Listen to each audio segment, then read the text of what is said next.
Menurut penuturan Master Maji, beliau adalah sosok pendekar yang santun dan berwibawa. Jika melatih di depan siswanya, beliau cukup tegas, keras dan disiplin. Selama Mas Maji dilatih beliau, senam dan jurus yang diajarkan beliau adalah senam dan jurus yang sampai sekarang diajarkan kepada siswa Esa Terape. Sejak saat itu pula, gerakan yang diberikan kepada siswa Esa Terape adalah gerakan senam dan jurus yang diberikan Mas Irsyad kepada Mas Imam dan diturunkan kepada siswa beliau.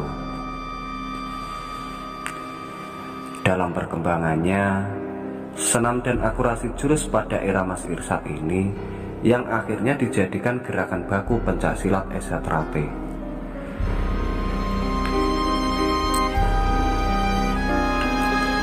Saat itu Mas Imam pernah berpesan, Pancasila merupakan ideologi bangsa Indonesia, pemersatu bangsa Indonesia. Kalau Pancasila dirubah, Mas Imam mengaku tidak rela dan akan mempertahankan bersama-sama dengan pendekar Esa Terape. Pada tahun 1963, Mas Imam berhasil mengesahkan anak didik pertamanya, yaitu Master Maji, Abdullah Kusnowijoyo Sudiro, Bibit Sukati, Sudarso, Sudibyo, Sumarsono, dan Bambang Tunggul-Wulung. Perlu ditegaskan lagi, Master Maji adalah anak didik langsung Mas Imam. Sejak latihan dan disahkan, pelajaran pencaksilat yang diterima dari Mas Imam saat itu adalah pelajaran pencaksilat yang sudah disempurnakan pada era Mas Irsyad, yaitu senam 1-90 dan jurus yang sudah disempurnakan, pasangan, kemudian sambung persaudaraan. Maknanya sejak Mas Imam melatih hingga beliau memimpin Esa Terape, yang diajarkan beliau adalah senam dan jurus baru, sedangkan jurus lama tidak lagi digunakan. Sebab seperti yang dipesankan Mas Imam kepada Mas Maji, jurus Jaya Gendhila Cipta Mulya itu miliknya Esa Winongo.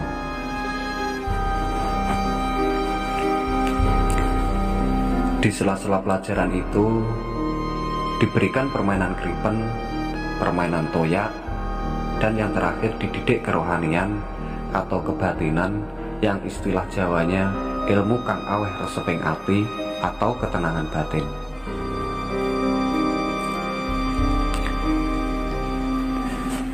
Sementara itu, bagi saudara-saudara kadang Esa Terape yang mempelajari ilmu kebatinan dan kanuragan, ibaratnya ngilmu amriti bacok ora tedas, ditembak laka-laka, tidak pernah dipermasalahkan, dengan catatan ilmu yang dipelajari itu dipergunakan hanya untuk pengayaan keilmuan secara pribadi dan tidak memasukkannya ke kurikulum pelajaran keilmuan di Esa Terape.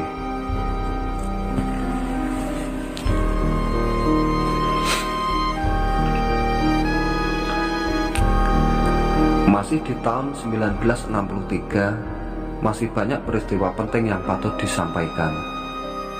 Pasalnya, momen ini dipandang sebagai tonggak penguat perkembangan Esa Terape, yaitu turunnya para pendekar Esa Terape ke gelanggang adu bebas. Gelanggang adu bebas pada tahun 60-an merupakan event bergengsi bagi pendekar persilatan di Madiun dan sekitarnya. Event ini merupakan arena pertandingan kelas laga dengan sistem full body contact atau pertarungan antar pesilat tanpa pelindung. Boleh dibilang, event ini merupakan ajang perkelahian para pendekar pilih tanding yang diatur dengan sistem pertandingan dan ditonton orang banyak. Dulu selain dijadikan ajang pamer kesaktian, event yang digelar setahun sekali di halaman kantor Eks-Karisidenan Madiun itu juga dijadikan media promosi perguruan pencaksilat untuk menggait peminat. Fakta empiris perguruan pencak silat yang berhasil memenangkan pertandingan, jumlah muridnya pasti akan semakin banyak. Saat itu Raden Mas Imam Kusupangat jadi jagonya Esa Trate di samping Parno Ramelan dan Sudarso. Di arena laga bebas itu, Mas Imam berhadapan dengan Kiai Sukoco dari Esa Tekat dan Sewulan Dagangan, seorang pendekar yang dikenal dikdaya dengan postur tubuh yang jauh lebih tinggi dibanding Mas Imam. Selain itu, Kiai Sukoco ini dikenal pendekar yang kebal, pilih tanding, dan berpengalaman, serta beberapa kali memenangkan event adu bebas. Menurut Mas Maji, sebenarnya saat itu beliau juga berniat ikut turun ke gelanggang, tapi Mas Imam tidak mengizinkan. Alasannya, usianya masih terlalu muda. Mas Maji hanya ditugasi membawa keris Kiai Luwuk dan dipesan agar keris itu tidak pindah tangan selama Mas Imam bertanding. Awalnya, sejumlah tokoh Esa Trate meragukan Mas Imam, malah sempat menyarankan agar Mas Imam tidak turun ke gelanggang. Tapi terbukti, beliau berhasil mematahkan keraguan saudara-saudara Esa Trate. Pada ronde-ronde awal laga berlangsung seru. Kedua pendekar itu bertanding cukup imbang. Beberapa kali tendangan dan pukulan Mas Imam mengenai tubuh Kiai Koco cukup telak. Tapi Kiai Koco hanya menanggapi dengan senyuman. Jelas itu menandakan Kiai Koco memang pendekar yang kebal dari rasa sakit akibat pukulan dan tendangan. Memasuki ronde terakhir, Mas Imam berhasil menguji tubuh Kiai Koco.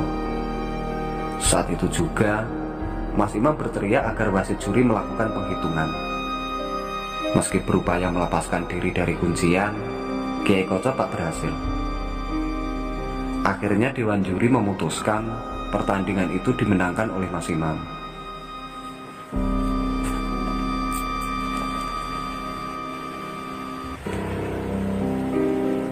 Tahun 1967, Mas Imam Kusupangat Mesubudi tirakat atau laku ikhtiar,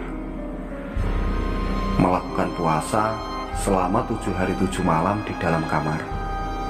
Kecintaan beliau pada Esa Trate mendorong Mas Imam sering tirakatan, meminta petunjuk kepada Allah, Tuhan Yang Maha Esa. Sebelum masuk ke dalam kamar, Mas Imam meminta Mas Maji menjaga di depan pintu.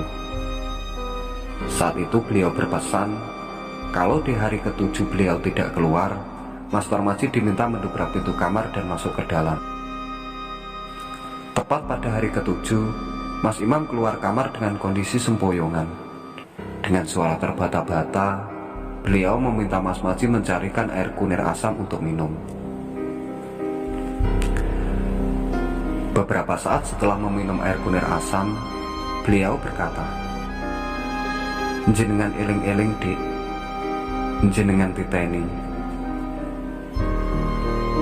benjing titi wancine, Esa Trate ageng dik, ning kula mboten nemoni. Benjing sing nemoni Dik Maji, sing mimpin ya Dik Maji. Ageng dik ngluwi paguron-paguron liyane."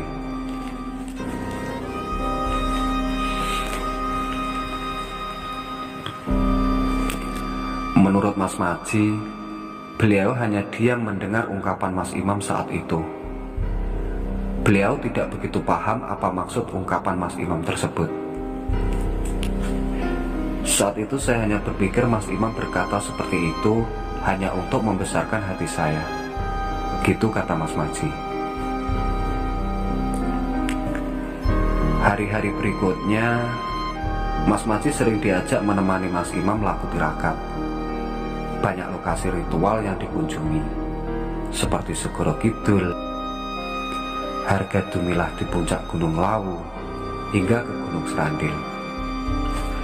Namun terkait ini Mas Maji menegaskan, laku tirakat atau tapa brata yang dilakukan Mas Imam lebih dititik beratkan pada laku pribadi sebagai pengayaan keilmuan pribadi Mas Imam sendiri, dan beliau juga tidak pernah memaksakan diri memasukkan ke kurikulum pelajaran di SA Teratai. Pada tahun 1985, ibu kandung Raden Mas Imam Kusupangat, Ibu Ambar Kosensi, meninggal dunia. Saat itu, Mas Imam kelihatan berduka dan mengalami kesedihan yang sangat mendalam. Bahkan beliau sampai berpamitan pada Mas Maji ingin menyusul ibunda tercinta. "Saya mau nyusul ibu, Dek," kata Mas Imam. Ini adalah untuk kedua kalinya Mas Imam pamit pada Mas Maji. Dulu saat adik kandung beliau, Raden Mas Imam Kuskartono atau Mas Kikot, meninggal dunia tahun 1966, saat itu beliau juga mengutarakan niatnya menyusul adik tercinta ke alam baka. Niat Mas Imam menyusul ibunda ke alam kelanggengan juga diutarakan beliau kepada kerabatnya. Bahkan sudah pamitan ke keluarga. Melihat kemauan beliau, Mas Maji diminta merayu Mas Imam untuk mengurungkan niatnya. Saya katakan di depan beliau saat itu bahwa tenaga dan pikirannya masih sangat dibutuhkan oleh SA Teratai. Mendengar alasan Mas Maji, Mas Imam pun menjawab, "Injih, Dik, kula manut. Nanging ampun dangu-dangu, ampun luwih saking 1000 dinten sedane ibu."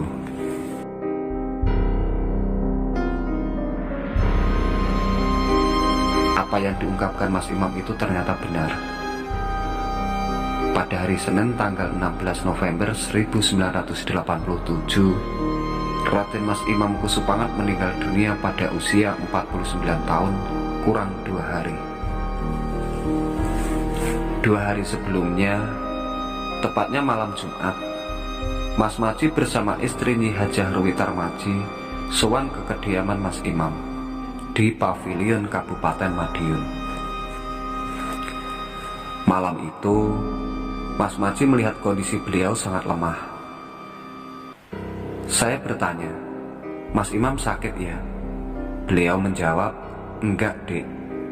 Saya berkata lagi, "Injih, Mas Imam sakit. Jangan-jangan Mas Imam mau mendahului saya." Mendengar kata-kata saya itu, Mas Imam tersenyum. "Mboten, Dek. Mangke dinten Senin enjing kemawon, Dek Maji kula timbali mriki." Malam itu, beliau juga sempat berpesan kepada Mas Maji untuk tetap setia dan aktif membesarkan SA Teratai. Sepulang dari rumah Mas Imam, Mas Maji mampir ke tempat Pak Marwoto dan berpesan agar saudara-saudara SA Teratai yang kebetulan ada di situ untuk mampir ke rumah Mas Imam. Saya katakan pada mereka, kondisi Mas Imam tidak seperti biasanya. Hari Senin pagi, apa yang saya khawatirkan ternyata benar terjadi. Kondisi Mas Imam drop hingga harus dilarikan ke rumah sakit.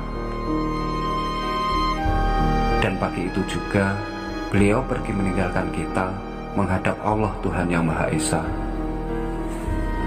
Jenazah beliau dimakamkan di makam taman Kota Madiun. SA Teratai sangat kehilangan, tapi karena semua itu kehendak Allah, kita harus tetap menerimanya.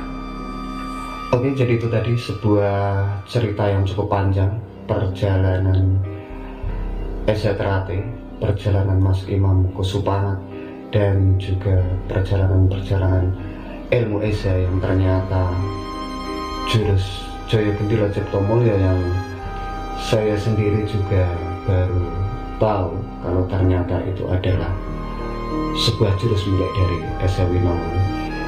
Jadi itu alasannya kenapa tidak dipakai di PSHP. Dan saya rasa hari itu yang bisa saya sampaikan. Mudah-mudahan teman-temanku semua, dulur-dulurku semua ya, bisa sedikit mendapatkan pengetahuan. Dan yang pasti semoga video ini bisa menghibur dulur-dulur semuanya ya. Sekian video dari saya, ada kurang lebihnya saya mohon maaf yang sebesar-besarnya. Dan akhirnya assalamualaikum warahmatullahi wabarakatuh.